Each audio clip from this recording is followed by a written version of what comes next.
Aloneness is not loneliness, and yet, for many, the two feel indistinguishable. We treat them as if they are one and the same, two different words for the same aching emptiness, but they are not the same.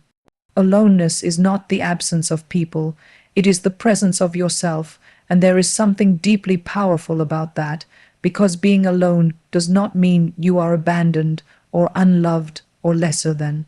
It simply means you are without distraction, and in a world that thrives on noise that can feel terrifying, we live in a time where silence is uncomfortable, even suspicious. If someone chooses to be alone, we wonder what's wrong with them. We pity them, we assign to them a narrative of rejection or sadness, assuming that no one chooses to be alone unless they are forced into it, but that is not true. Some of the strongest, clearest, and most grounded individuals are those who have walked through seasons of deep solitude, not out of punishment, but out of purpose. You see, loneliness is the pain of feeling disconnected, even in the midst of a crowd. It is the ache of not being known, not being seen, but aloneness, that's different. Aloneness is a place where distraction fades and the truth begins to speak. It is where the masks we wear fall off because there's no one left to impress. No applause to chase, no mirrors to perform in front of, just you, your thoughts, your heart, your fears, and yes, your God. This kind of aloneness is not to be feared, it is to be embraced. Because in that sacred space, you begin to understand who you really are, not who you pretend to be when people are watching, not who the world says you should be, but who you are when no one else is in the room. And that kind of clarity is rare, it is costly, but it is worth everything. When you step into true aloneness, your soul starts to wake up, the noise of comparison dies down, the pressure to prove yourself eases. The voices that try to define you lose their grip, and you are left with something raw, something honest. You begin to hear the questions that were always there, but buried. You begin to wrestle with things you've been avoiding. And it's in that wrestling that character is formed. You start to see what you believe when you're not being influenced. You start to feel the weight of your own convictions, or the lack of them. People often think confidence comes from affirmation, from validation, from others constantly reminding you of your worth. But that kind of confidence is fragile. It's dependent on others doing their job. And what happens when they stop? What happens when the compliments dry up, when the applause fades, when you're no longer in the spotlight? Does your sense of identity vanish with it? If it does, then what you had wasn't confidence, it was performance. It was dependency dressed up as strength. Aloneness exposes this. It strips away everything fake. It shows you whether or not you're truly rooted in something deeper. It reveals if you're standing on rock or on sand. Because when you're alone, there's no one to carry your sense of self. You either find your strength within, or you find out just how hollow your strength really is. And that moment, when you're sitting in the silence, in the stillness, and the truth begins to rise, that is the moment many people run from, because it is not easy to face yourself. It is not easy to be confronted with the gaps in your character, the wounds you've buried, the compromises you've made. But if you can stay, if you can stand in that place and not turn away, you begin to change. You begin to grow. You begin to heal. This kind of growth cannot be rushed. It cannot be outsourced. It does not happen in the spotlight. It happens in the secret place, in the quiet, in the moments when no one sees you choosing what is right over what is easy. When no one knows how hard you're fighting to stay anchored, when no one applauds your discipline, your prayer, your integrity, and you do it anyway, that is aloneness, that is power. Loneliness cries out, "Why isn't someone here with me?" But aloneness whispers, "I was made to stand, even if no one stands with me." Loneliness begs for noise, for company, for relief. Aloneness leans into the silence, knowing that it has something to teach. It isn't about shutting the world out. It's about allowing the noise to die down long enough for something real to emerge. It's not about rejecting people. It's about refusing to let their opinions become your compass. And the world will not understand this. The world will tell you that to be valuable, you must be seen, that to matter, you must be heard, that your worth is directly tied to how many people surround you, how many people follow you, how many people admire you. But what does it profit you if you gain the admiration of thousands, but lose your soul in the process? What good is a stage if your foundation is cracked? What good is applause if you can't sleep at night because you're terrified someone will find out who you really are? Aloneness invites you to deal with all of that, before the spotlight, before the praise, before the pressure. It's a gift, not a punishment, and those who receive it, who don't run from it, who let it do its deep work, they walk differently. They speak with clarity, they lead with conviction. They don't need to be loud because their life speaks louder than words. They don't need to be followed because they know where they're going. They're not swayed by trends or tossed by every opinion because their anchor was tested in the quiet place.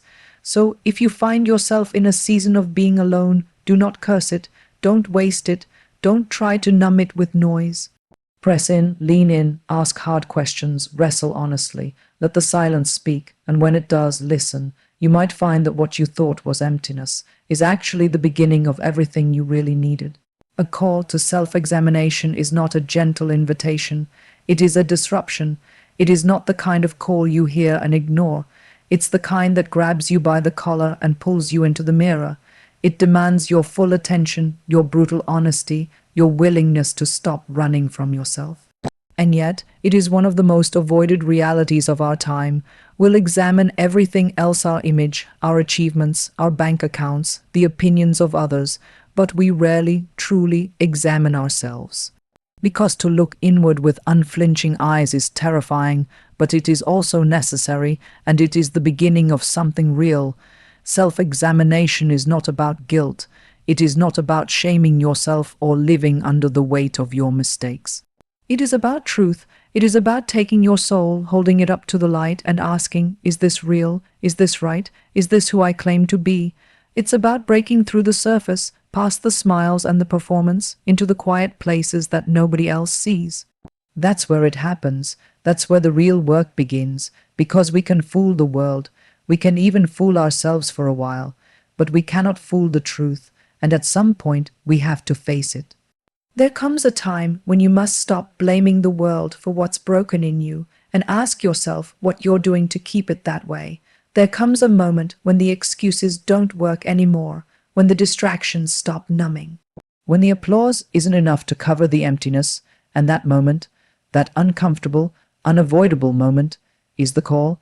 It's the voice deep within that says, look closer, look deeper, this isn't about them, this is about you. That voice doesn't shout. It whispers, but it does not go away, and the longer you ignore it, the louder your life starts to groan under the weight of what you've buried. You can keep pretending, you can keep performing, but eventually something will crack.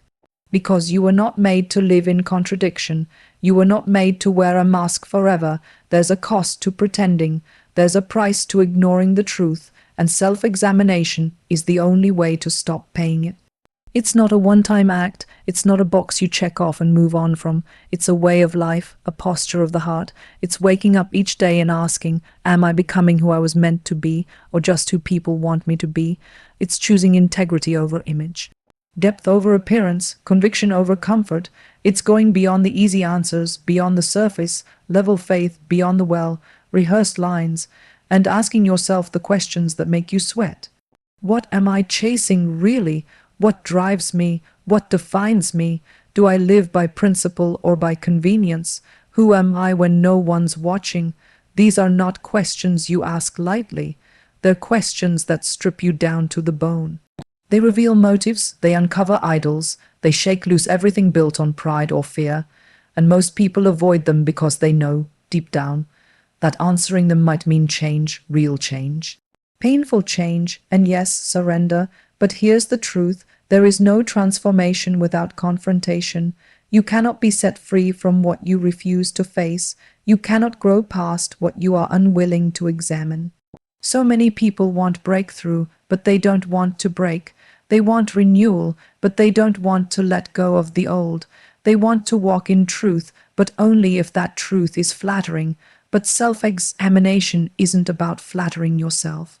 It's about finding what's real. It's about peeling back every layer until what's left is pure, even if it's uncomfortable. You might discover things you don't like, pride that's been hiding behind your confidence. bitterness disguised as boundaries, fear dressed up as wisdom. You might uncover wounds you didn't know were still bleeding, lies you've believed for years, cycles you've been repeating without even realizing it. And yes, it's hard, it's heavy, but it's holy because it is there, in that place of honest reflection, that healing begins. We don't grow just because time passes. We grow when we choose to reflect, when we learn, when we admit where we were wrong, when we stop pointing fingers and start taking responsibility, when we get quiet long enough to hear the truth, not just the truth we like, but the truth we need, and sometimes that truth is going to cut. It's going to challenge everything you've built. It's going to demand change, and that's a good thing, because if your life isn't built on truth, it's only a matter of time before it collapses. Self-examination is what keeps you grounded. It's what keeps you humble. It reminds you that you are not above correction, that you have not arrived, that you are still being shaped, and that's not weakness, that's wisdom. Only a fool believes he has nothing left to learn. Only a fool thinks he's beyond being wrong. The wise man embraces correction. He welcomes the mirror. He chooses the hard path of growth, even when it costs him comfort, and it will cost you. It might cost you relationships that were built on your silence. It might cost you habits that made you feel safe. It might cost you a reputation that was never fully honest. But what you gain in return is something far greater: integrity, peace, purpose, real, unshakable identity. A life that can stand the storm because it was built with clean hands and a clear heart. No one else can do this for you. People can encourage you, they can guide you, they can even confront you. But at the end of the day, only you can look in the mirror and answer the question: am I walking in truth? Am I who I say I am? Am I becoming who I was made to be? Or have I settled for who the world expects me to be? It's not about perfection, it's about direction, it's about intention, it's about making the choice day after day to live examined, to stay soft enough to be corrected, to stay honest enough to admit when you've drifted, to stay strong enough to return again and again to the narrow road, because the easy road will always flatter you, but the narrow one will change you, and change doesn't happen by accident. It starts with a question. A quiet question, a hard question, the kind that doesn't have an easy answer, but the kind that, if you're brave enough to face it, could change everything. The crowd distracts, solitude refines. That isn't just a poetic idea. It's a hard truth most people don't want to hear. Because the crowd is easy, it's noisy and familiar. It gives you a sense of belonging, even if it's shallow. It claps for you, it praises you, it tells you you're doing well, even when you're drifting far from who you were meant to be. It keeps you moving, but rarely asks if you're moving in the right direction. The crowd makes you feel alive, but slowly it steals your ability to think, to feel, to discern. And without even realizing it, you start to live for their voices. Their approval becomes your compass.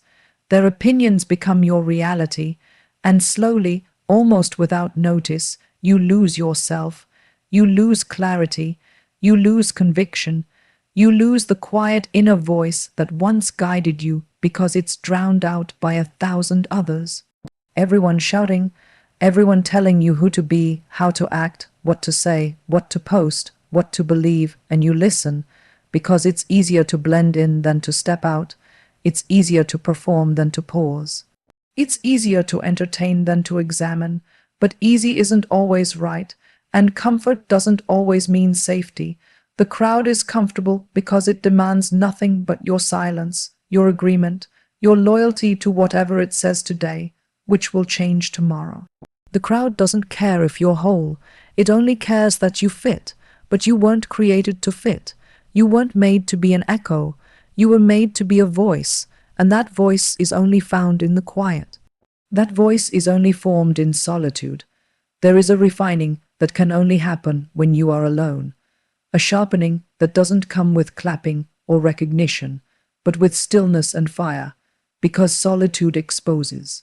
It takes away the stage and the spotlight and leaves you standing there with nothing but yourself. No filters, no angles, no audience, just the real you, and sometimes that's the hardest thing to face. Because when you're alone, there's no one left to impress, no one to blame, no one to distract you from the questions you've been avoiding. Solitude slows you down. It brings you face to face with your own thoughts, your own desires, your own weaknesses. And that's uncomfortable, but that's the point. Growth doesn't come from comfort. It comes from friction, from pressure, from truth. And the truth is, most people stay in the crowd because the crowd lets them hide. The crowd applauds the image, not the substance. It rewards noise, not depth. It elevates charisma over character. And if you stay in it long enough, you'll start to believe that applause is the same thing as approval. But it's not. Applause is loud, but it's empty. Approval, real approval, comes from living in alignment with your convictions, even if no one else sees it. And that kind of alignment, that kind of integrity, it's forged in solitude. It's born in the moments when no one's watching and you still choose what's right. It's built when you wrestle with your questions instead of running from them. When you pray, not for attention, but because your soul is hungry for truth. When you dig deep into who you are and come out with something that can't be shaken, the fire of solitude burns away what's fake. It purifies what's real. It makes you strong, not in the eyes of men, but in the eyes of heaven. Some people fear being alone because they've never seen it as a place of power. They only see solitude as isolation, as punishment, as rejection. But what if it's preparation? What if the silence is not the absence of purpose, but the place where purpose is clarified? What if the refining that happens in solitude is exactly what you need for the road ahead? Think about the ones who made a difference in this world, the ones who didn't just blend in, but stood out. They were not shaped by the crowd. They were shaped in caves, in wildernesses, in deserts, in lonely rooms where no one was clapping for them, but truth was forming them, where character was being carved into them, where their strength was being tested, not by success, but by stillness. And when they emerged, they carried something the crowd could never give them, unshakable identity. When you've been refined in solitude, you no longer fear the opinions of the masses. You're not swayed by trends. You're not controlled by fear of being misunderstood or rejected, because you've already faced yourself. You've already stood in the quiet and learned how to breathe without their approval. You've already learned to walk when no one's cheering you on. That kind of confidence doesn't come from being liked. It comes from being forged, from being tested, from being alone and learning that solitude isn't your enemy, it's your teacher. So when the crowd starts pulling at you, trying to shape you, trying to make you into what's convenient for them, step back, step away if you have to, and don't apologize for it. Go into the quiet place. Shut the door, get alone, not because you hate people, not because you think you're better, but because you know the voice of the crowd is loud and truth is often a whisper, and you can't hear a whisper in the middle of a stadium. You need space to think, space to feel, space to let truth rise to the surface without 1,000 hands trying to push it back down. Solitude is where clarity lives. It's where your real voice begins to speak. The one that hasn't been shaped by pressure or fear, the one that knows what it believes and why, the one that doesn't need to shout to be heard, because its strength is in its substance. You may not be praised for stepping away. You may not be celebrated for choosing the quiet over the crowd, but you will be refined, and when the crowd is chasing trends, when it's swayed by emotion, when it's lost in itself, you will be standing still. Anchored, rooted, ready, because you chose the fire of solitude over the fog of popularity, because you knew the crowd distracts, but solitude makes you clean. Confidence is forged in silence. Not in the spotlight, not in applause, not in the echo of compliments or the weight of recognition. Real confidence, the kind that doesn't tremble when tested, the kind that holds steady when everything around it shakes, is born in the quiet. In the unseen hours, in the moments no one claps for, the moments when it's just you and your doubt, your fear, your weakness, and your decision to keep going anyway. We live in a time where confidence is confused with charisma, where people mistake volume for strength, where someone can sound bold, look successful, walk with flair, and yet inside be held together by fear and insecurity. That's not confidence, that's decoration. It's an illusion built on approval, and anything built on applause will crumble when the clapping stops. But silence reveals the truth. Silence strips away the show and asks, what's left when no one sees you? That's where the forging begins. In the silence, because the silence doesn't flatter you, it doesn't feed your ego, it doesn't try to make you feel good, it just stands there, honest, still, and it dares you to listen. And when you do, when you really stop and lean in, you start to hear something deeper than noise. You start to hear the questions you've buried under distraction, the ones that whisper, who are you really? What do you believe when it costs you something? What will you do when you have no audience, no affirmation, no reward, just a choice?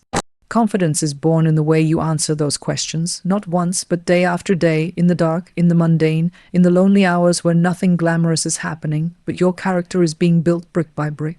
That's the place where you learn not just what you can do, but who you are, and that matters more. Because if your confidence is built on your ability, what happens when your ability fails? If it's built on people's opinions, what happens when they turn? But if it's built in silence, then it's built on something that doesn't move, because silence doesn't lie. The world is loud, but the soul is quiet, and the only way to build something lasting in your soul is to step into the quiet and let it do its work. It's in the silence where you face the parts of yourself you don't want to see, the pride, the fear, the insecurity, the jealousy, the ambition, all the things you can hide in a crowd, but can't hide when you're alone.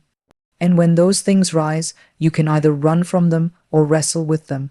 You can either bury them deeper or bring them into the light, and that's the battle. That's where confidence is formed, not in pretending those things don't exist, but in confronting them honestly and choosing something better. Confidence doesn't come from winning every time. It comes from staying when it's hard, from showing up when it's not fun, from making the right choice when it's not rewarded. It's in the grind, the stillness, the unseen moments of discipline and prayer and surrender. That's where steel is formed. That's where your spine is strengthened. That's where you learn how to stand when everything tells you to sit down. Because the silence is where conviction is born. And conviction is what gives confidence its backbone. You can tell when someone's been in the silence. There's a weight to them, a quiet strength. They don't need to shout to be heard because what they carry speaks for itself. They're not easily swayed, not quick to panic, not desperate for attention. Because they've faced themselves, they've fought battles the world never saw, and they came out with something real, something rooted. They walk with authority, not because they've never failed, but because they've been refined. They've learned that their worth isn't tied to what others think, that their purpose isn't defined by their popularity, that confidence is not about being the loudest voice, but the clearest one. The silence teaches you how to be okay with being unseen. It teaches you how to be faithful when no one's watching, how to work without applause, how to give without being praised, how to obey even when it costs, and that obedience, done in silence, is what strengthens your soul. It trains you to live for what's right, not what's easy. It trains you to lead from integrity, not insecurity, to speak when it matters and be quiet when it doesn't, to know when to stand and when to kneel. And when you've lived that way, when you've done the deep work in silence, you don't walk into a room looking for validation. You walk in carrying a peace that can't be bought, a confidence that doesn't need to be propped up by compliments. You don't need to dominate the conversation or draw all the eyes, because your confidence isn't built on attention. It's built on truth, on consistency, on knowing who you are and who you're not. But most people miss this.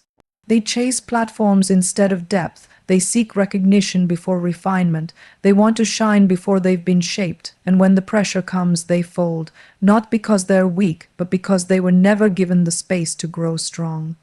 Because they never entered the silence, never embraced the slow, sacred work of becoming. Because the silence is where pride dies. It's where humility is born.